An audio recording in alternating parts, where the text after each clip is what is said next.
We are engaged in the defining ideological struggle of the 21st century. The terrorists oppose every principle of humanity and decency that we hold dear. Yet in this war on terror, there is one thing we and our enemies agree on. In the long run, men and women who are free to determine their own destinies will reject terror and refuse to live in tyranny.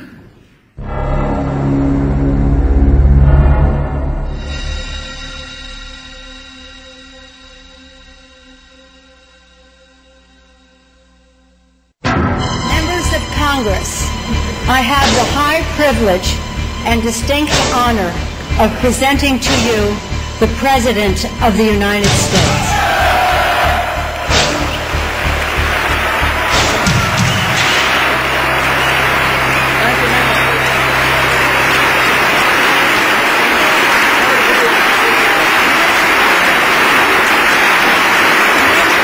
Thank you all.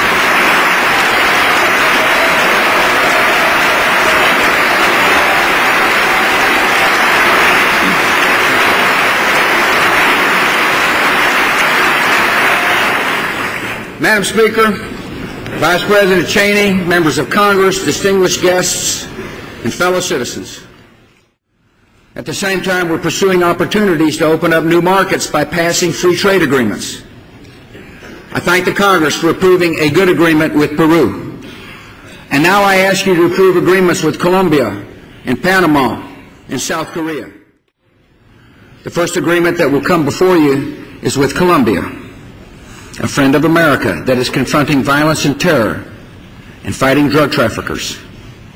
If we fail to pass this agreement, we will embolden the purveyors of false populism in our hemisphere. So we must come together, pass this agreement, and show our neighbors in the region that democracy leads to a better life. We must also find a sensible and humane way to deal with people here illegally.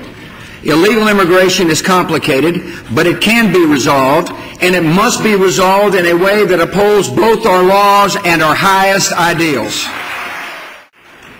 This is the business of our nation here at home.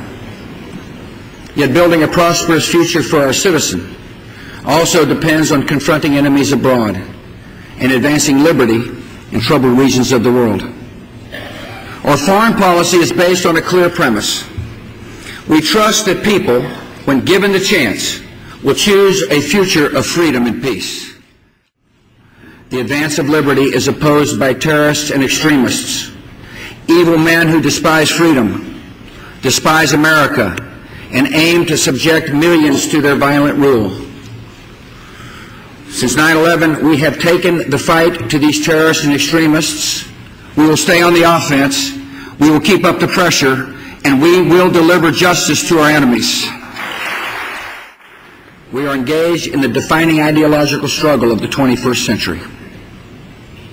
The terrorists oppose every principle of humanity and decency that we hold dear.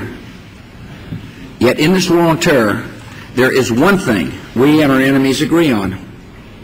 In the long run, men and women who are free to determine their own destinies will reject terror and refuse to live in tyranny. The miracle of America is that our greatness lies not in our government, but in the spirit and determination of our people.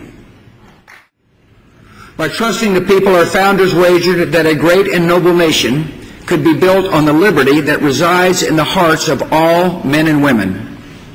By trusting the people, succeeding generations transformed our fragile young democracy into the most powerful nation on earth and a beacon of hope for millions.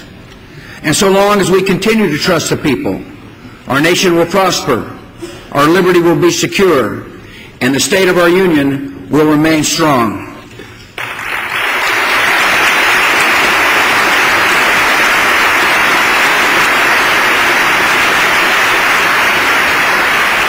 So tonight, with confidence in freedom's power and trust in the people, let us set forth to do their business.